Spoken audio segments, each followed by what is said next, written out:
Given the amount of bodybuilders and online fitness influencers that promote things like supersets, giant sets, trisets, drop sets, myo reps past failure, you would think that these things are pretty effective at getting you gains.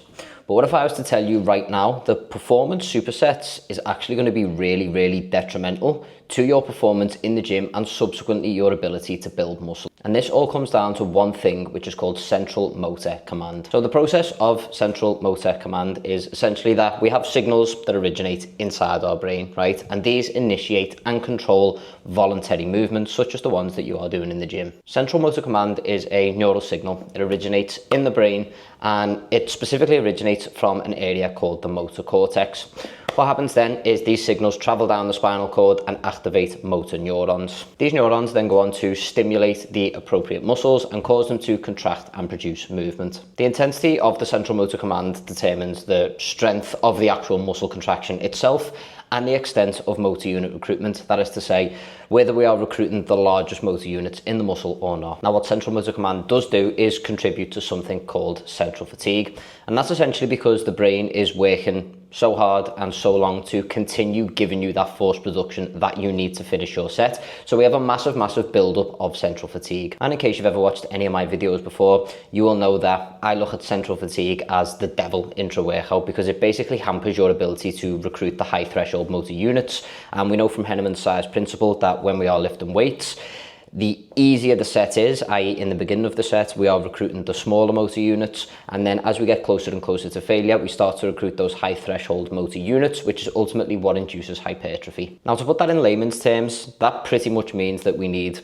pretty long rest periods after high intensity sets, because if we jump straight back into a set, say after 60 seconds of rest when we've just hit failure, we're not going to be able to recruit those same high threshold motor units, and therefore our perceived level of effort is going to be much higher. When I talk about perceived level of effort, that's basically the feedback loop that is going back into your brain, how hard things feel, how much of a limiting factor your cardiovascular system is, how much metabolite buildup there is in the muscles, things like lactic acid.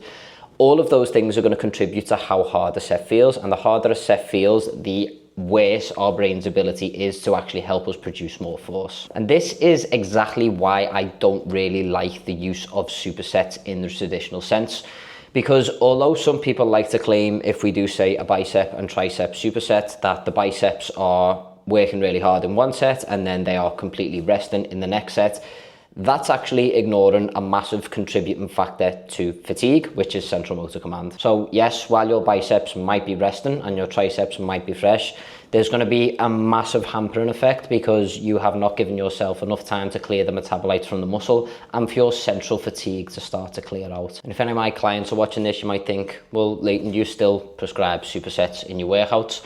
And absolutely I do, but I make one clear distinction. I don't treat a superset in the traditional sense of, say, going from one movement straight into the next or having 20 or 30 seconds rest.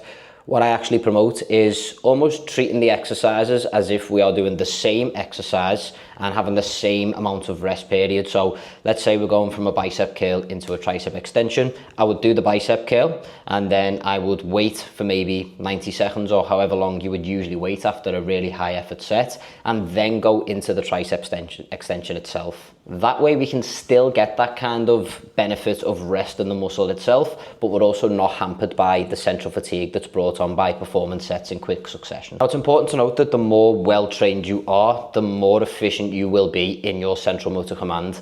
You will experience less central fatigue for any given effort level, and you'll probably recover faster between sets. This is a big reason why I push mandatory cardio onto all of my clients, something that is enjoyable and something that really does get you out of breath, not just the zone 2 shite you're seeing absolutely everywhere all over the internet. Ultimately, the fitter you are, the faster you can recover, the shorter you have to spend in the gym. If you like this video and you want to explore a little bit more from my channel, I've linked some of my top performing videos in the description below, and I have also linked a page that explains exactly what I do within my coaching service as well.